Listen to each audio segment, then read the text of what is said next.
Interoperability. It's one of the most important megatrends in crypto.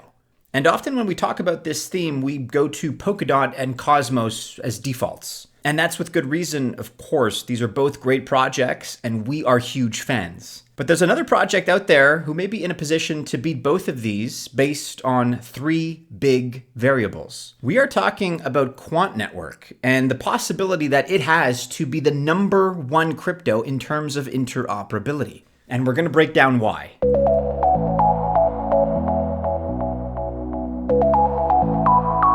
Welcome to the channel. My name is Maddie and this is Altcoin Buzz. Best of luck if you choose to invest, as long as we're clear that I'm not a financial or investment advisor. And therefore, of course, this video is not financial or investment advice. Let's take a look at Quant here from a macro perspective. So Quant Network is, like I mentioned, an interoperability project. And really, this is the main reason why we're comparing it to Cosmos and Polkadot, obviously.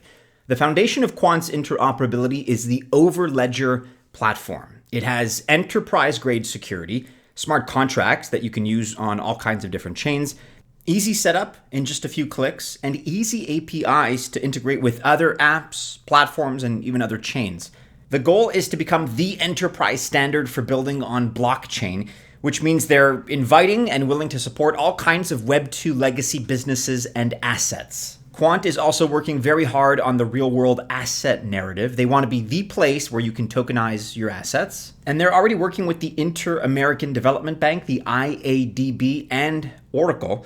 And it's pretty clear that legacy banks, along with financial institutions, represent one of their ideal customers. Just recently, they published an article on enterprise-grade blockchain key management for banks, which means banks can now work with digital assets or use crypto payment rails for existing customers. And let's talk a little bit more about blockchain for Web 2 businesses, because this is one of the biggest differences between Quant and Cosmos or Polkadot, right?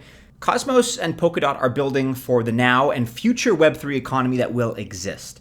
And that means that we're going to need all the economic infrastructure like money, payments, identity, all kinds of other stuff.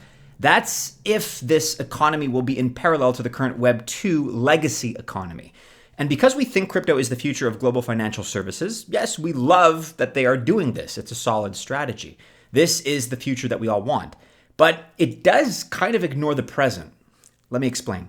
The present in terms of Web 2, because there are huge Web 2 legacy companies and financial institutions that want to use blockchain tech and digital assets in some way.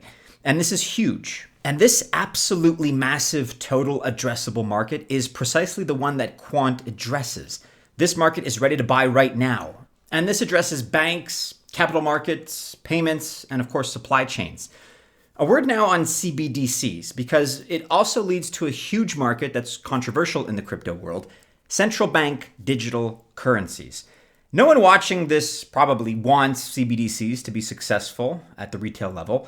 That kind of central control over money would probably be a disaster as we see it in this community. After all, we're in crypto probably because we want some form of control and sovereignty over our money. That really tends to be a uniting characteristic of crypto enthusiasts. But that being said, there are two realities that we must face. Number one, CBDCs are coming, whether we like it or not.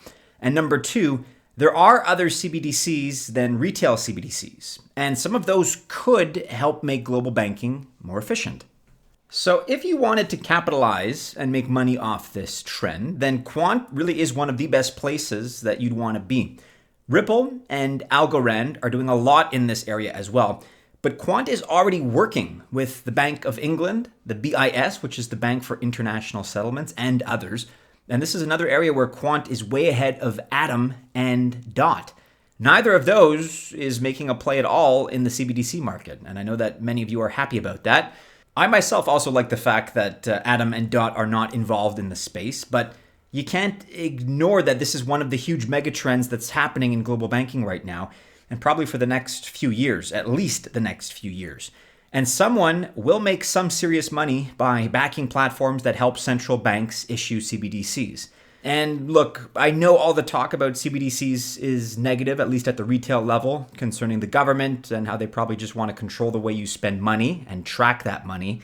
But what do you think about CBDC platforms as an investment? maybe you're not sold either way, but it is something to consider.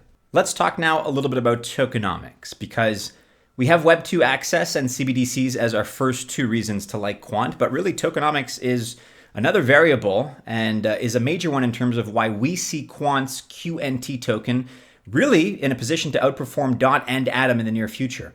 And again, we love DOT and we love Atom and their ecosystems. I know you probably do too if you're watching this, but that's not to say that QNT is not in a great strategic position. Both DOT and Atom have something in common, something that we normally dislike so much that it actually keeps us from recommending the project overall. And that something is no maximum supply. And look, I'm not comparing apples to apples here, but for the sake of illustration, we have to consider Luna, L-U-N-A. And yes, of course, it was a scam, but it does represent a situation where, given an emergency, a project needs to create more and more supply. Now, LUNC, old Luna, had a supply in the trillions, just like Shiba Inu, for example. And you know the rest, right? Investors got wrecked. There's a difference here, though. 99% of the total supply of Quant is out there in the market as circulating supply. And by the numbers, it's 14.5 million circulating out of a total supply of 14.6 million. That means that price and value growth on Quant is real. There's no limited supply nonsense or hidden mechanics. Both DOT and Atom have no maximum supply right now. For DOT, its circulating supply is 1.29 billion, and the total supply is 1.37 billion. So that is pretty good, but the maximum supply, just remember, is unlimited, which means they can issue more if they want to or if they have to. And the same is true here for Atom. Its circulating supply is 292 million, but both its total and maximum supply are infinite. So by comparing and contrasting, we can see that both the Atom and DOT teams are, yes, acting responsibly, but there's no guarantee mathematically that that can continue. And that does give an edge to Quant, because if they can't increase the supply because it's coded in, that's always better. That's always going to be an advantage, and that's always something that we are going to favor. And I'm not worried about Atom or DOT, but we've seen too many teams willing to change their minds in times of duress and in moments of maximum stress. It's just reassuring to know that that's not possible with QNT.